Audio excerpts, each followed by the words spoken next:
After you graduated, did you come to LA? Did you go to New York? What was your plan? I went to Chicago. Oh. I did. For the Improv Avenue. I did. Oh, cool. Yeah. Second City, I.O., what were we talking? I did I.O. a lot. I did classes at Second City, but I wasn't a company member of Second City. And then I wound up doing Boom Chicago that you may have heard about in Amsterdam. Oh, nice. Yeah. How quickly did you get Boom Chicago after moving to Chicago? I moved out there in '94, and I didn't do improv at first. I waited a year or two, and then I did Boom Chicago in '97. Oh, that's quick. Good for you. Yeah, That's fantastic. What was that experience like? Oh, it was great. It was great. That's what everyone says. Yeah, it was so much fun. I mean, it was the first time I listen. So in Chicago, my day job was working in the front office of a sausage factory. I'm not even kidding.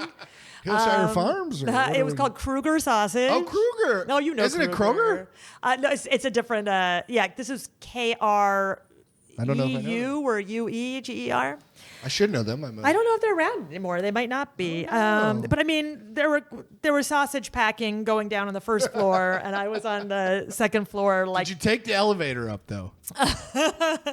An excellent question. There was no elevator. So you're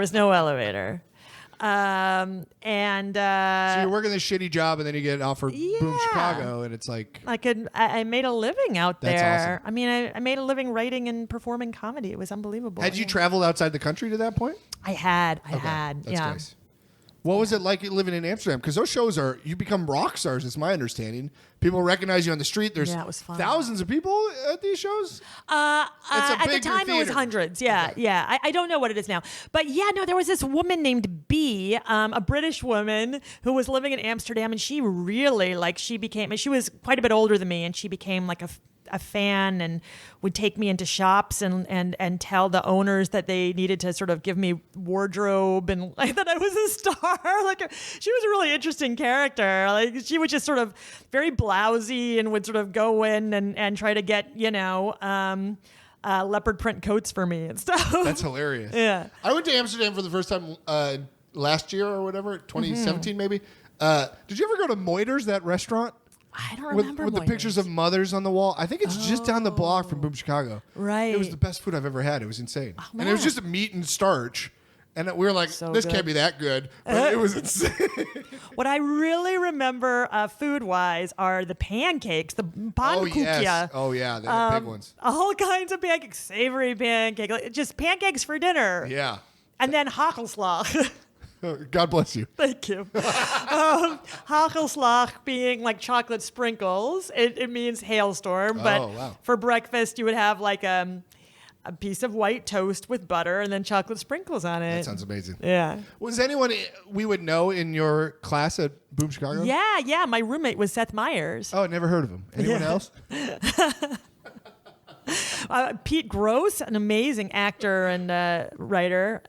So I was roommates with Seth and Peter. Oh, yeah, That's hell awesome. of a time. Where did they put you up? Did they put you in a house, or was it like an apartment? We were in a house. A house right on the canal, or did they put you further out? We were further out. I mean, there were various places. Yeah. Ours was on a street called Haarlemmerweg, which was the street on the way to the city of Haarlem. Okay.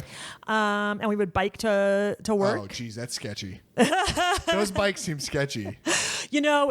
Certainly the bikes are sketchy in that, like, you probably had to buy it from a junkie, and a junkie stole it from someone else. But also, like, getting run into by cars and pedestrians, I feel like was sketchy. I felt okay with the cars. The real problem for me was the tram tracks. Yeah. You get your wheels stuck in this groove, and then you're over. Yeah. What about snow too?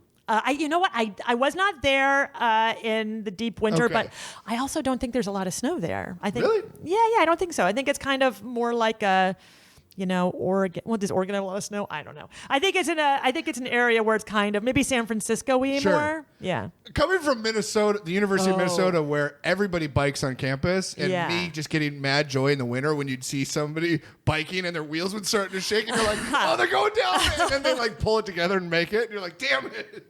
People are always falling on bikes on campus there because there's just sheer ice everywhere. Jesus, right. It's a fun sport to guess who's going to fall. I'm an asshole. Were you there for like 6 months then? I was there for I think 10 months or something. Oh, nice. That's a good run. Maybe, yeah, it was good.